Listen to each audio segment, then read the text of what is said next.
Statehouse. This is Representative Mike Mrowicki. And Representative Tristan Toleno. And we've just heard the governor's budget address. We're here at the Statehouse. The governor has just finished speaking, and I think it was a pretty well-received speech. Any thoughts? Well, I think it was reasonably well-received. I think there's a lot of detail yet to be looked at and understood. Certainly, I'm a new legislator this year, so I've got a lot more to understand before I'm in a position to judge what he's proposing. I think a lot of us are looking at the details and seeing how it'll all shape off. There's some good ideas. I really appreciate his focus on child care and bolstering that piece, energy efficiency, and talking about our carbon footprint. There's a lot of details that we still have to figure out about this, but we'll have to see.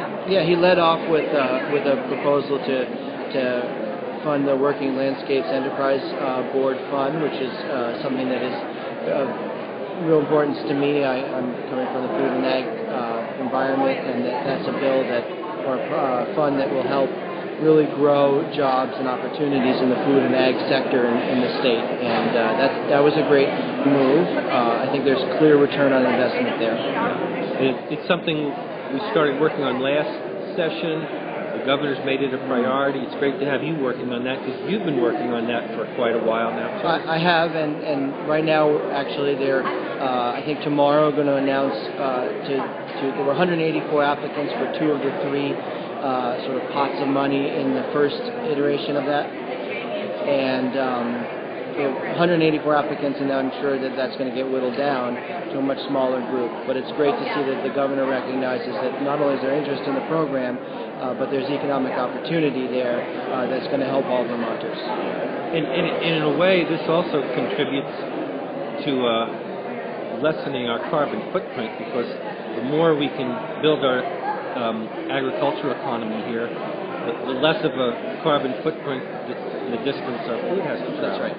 Farms are also really great at stabilizing forestry, and certainly one of the reasons why Vermont is such a low contributor to the carbon footprint is that we have really strong active forestry programs that have kept the forests from being overdeveloped. One of the things that the governor talked about, which I know we've had a lot of discussion around in Brattleboro, is around how do we better support early education and child care. Any thoughts on what the governor has to say? Well, I'm a little unclear on whether or not I can support his method of financing it. I'm very much in support of the goal. Both we need to make it more affordable for the families to be getting quality early childhood care. We also need to make it more affordable for the providers to make a fair living providing those services. It's both. I guess it's an unusual situation in that it's something so critical to our society, and yet the providers and the participants are really suffering on both sides. Yeah, and there's been a regular presence of child care providers in the Statehouse this week, and since the session started, from the folks who are trying to unionize, and I know we have a large contingent from Brattleboro who's very interested in what happens there, and I hope the bottom line is that we can help providers stay in business, because that's how quality is measured, and how we continue to have quality providers in here by people who have been in the business for a long time. Right. I think that's so important. So, idea's good. Again, I agree with you. It's an interesting perspective on how we fund that, though. It's proposal I haven't heard before, but I'd be interested to see the details on it. I think it's a challenge when we try and shift the focus within a set pot of money for people who have been expecting that. Yeah, and right, and that what I heard so far didn't sound to me like anything other than a cost shift, and so but I want to make sure that I understand, because if it isn't a net increase on the people who are most vulnerable, and it does what he hopes to accomplish, then I'm in favor of it. If it is moving money from one pot to another that ends up being a cost shift burden for the people who most need the financial support, then I can't support that idea, that mechanism for funding this particular concept. I wanted to comment too. I think one of the challenges for the early education field is that great providers really don't see greater financial reward for their success and their competency. It's an unusual problem in that lots of people, if they're really providing outstanding and differentiated services, can afford to charge more. But the early education sector is one where everybody is really stuck, and that's an unfortunate thing. We want to reward excellent early childhood education, especially, not just any early childhood education, and that's very challenging to do. One of the things we've been talking about in Human Services is enhancing the STARS program, which rewards people who put in the time, the extra schooling, and get the training to maintain their quality credentials. Right.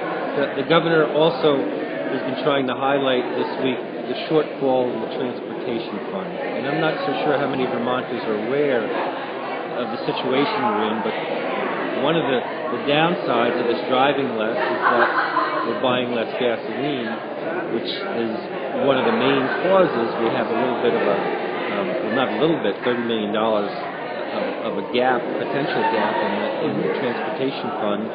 That's just for regular maintenance and construction of our roads and bridges. I think the governor is looking for help from the legislature on how we can make that up. Any thoughts?